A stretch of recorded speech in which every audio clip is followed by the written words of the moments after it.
Jesus is calling. He's been calling you for a long time. Some of y'all been stuck in y'all sins, and he been giving you chance after chance. But those chances not gonna last forever. One day you gotta die, and you gotta meet your maker. And if I were you, while he's calling, knocking on your heart, knocking in your mind, giving you dreams to repent, sending prophets, sending men and women of God to tell you about the word. And some of y'all keep rejecting, but one day, if you reject, it might be the last time that you can repent.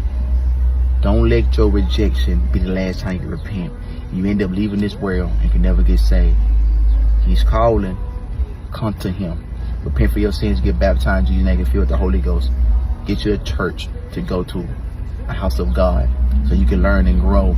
Read your Bible every day, so you can be ready. Jesus is coming. And he's calling you. Type in the comments, so I set my call. Amen.